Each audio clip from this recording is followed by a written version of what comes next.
There was a lot, dude. The online dating scene just fucking flooded. People didn't have anything else to do. Oh man. So get on there and talk to people, you know? Yeah, I bet, man. I know some people probably cleaned up. There's probably gonna be like a lot of babies born next couple years from babies. Like, man, Yep. you would just, nothing else to do. Let's reproduce. Yeah. Let's reproduce. Do you want kids? Yeah. Yeah, I want kids someday. Okay, I mean, I embrace family, and they're a blessing. Like, if I don't have them organically, I'm gonna probably adopt kids when I get married. Let's say, for instance, I marry somebody that's like 35, 40 or whatever, that can't have kids. I'm gonna adopt some kids. I really respect you for not for being willing to adopt and having someone being able to be with someone who may not be able to have kids. How that's not a deal breaker for you. Well, you know what I mean? If you're really down for that chick. I would love to have kids with you, but even if you can, I'm still going to stay with you. Yeah. It's not, see, this is one thing. It's not a Joe Webb show. It's a helpmate. And like, I'm not going to be having to be a warden and I have a prisoner. And I don't want a partnership. I want a wife. Right. And so I'm not going to be some monster. I want this. Mm-hmm. Nobody's going to get all their needs, man. I think years ago, I would have said, no, she can't have kids, But I have to be open because you don't know what life's going to throw at you. You just have to be able to. I think a strong man adapts to anything life throws at him, not how much he can bench. I know guys that can bench 600 pounds. Literally, I saw him do it. But if somebody changes the music in the gym, he's pissed off, about to cry. Yeah. Like literally, not really cry, but he's angry. Like they changed my CD. That's my song.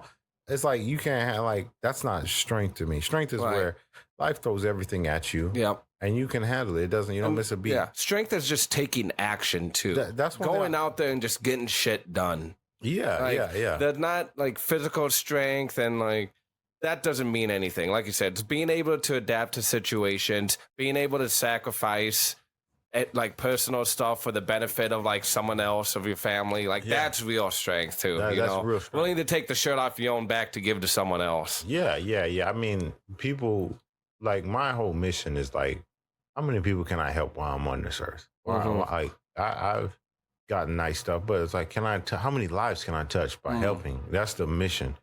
How many people can be I met Joe Webb, and he helped me do this.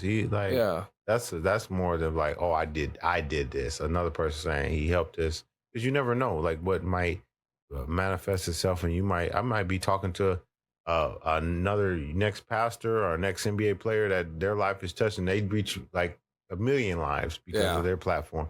So that's why it's just good to be nice to people. It's good to be friendly. It's good to be embracing new relationships. Yeah, I have a problem with, especially in the church world, people that don't make friends and that don't embrace new friendships and invite people in their own. It's how can you say you're that? Rap music, dude. Drake has a song actually called "No New Friends."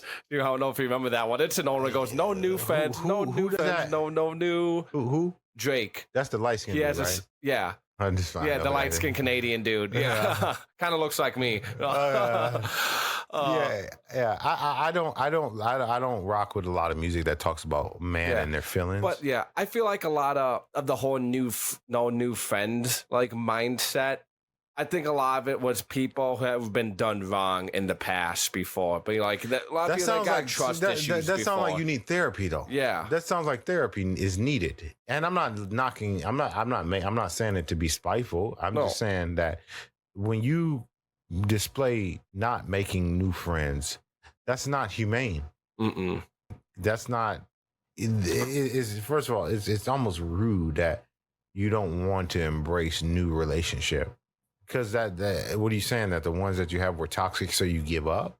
Yeah, that would be weak. Then it is weak. It would be weak, and I feel like they're weak and they're scared and they're vulnerable and they don't want to. They're afraid to let other people into their life, and they're going to do the same things again. But the mindset, their thinking is inverted in a way, because you need to be able to let people in your life again so they can change the way you think. Be like, you know what? I've been done wrong in the past. But Joseph Webb came along in my life, and he showed me that there are good people out there. There are people I can let into my life, and I can talk to, and I can trust. Yeah. And like I'm always like, who's around you?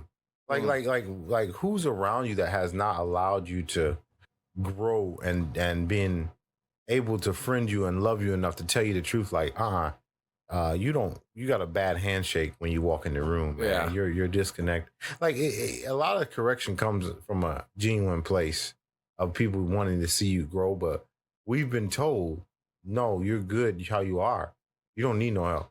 Like we started giving awards for 9th place, and I'm like, well, I don't even want to participate because there's like I want who won and who lost, right? Because you can take that into the work world. You got to win.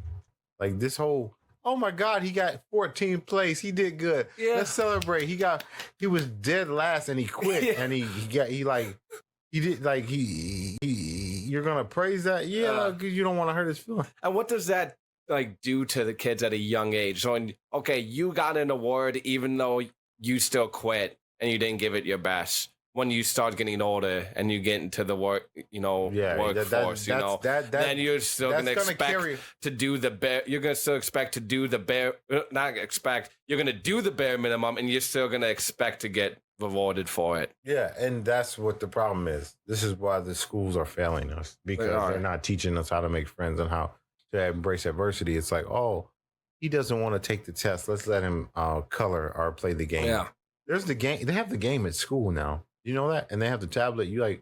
I'm like, this is complete crazy because something that is released in those games and those tablets and those phones that take our brain, since it's this dopamine release that it makes it feel good. So once they experience that, the likeliness of them coming back to class being focused is lower and lower.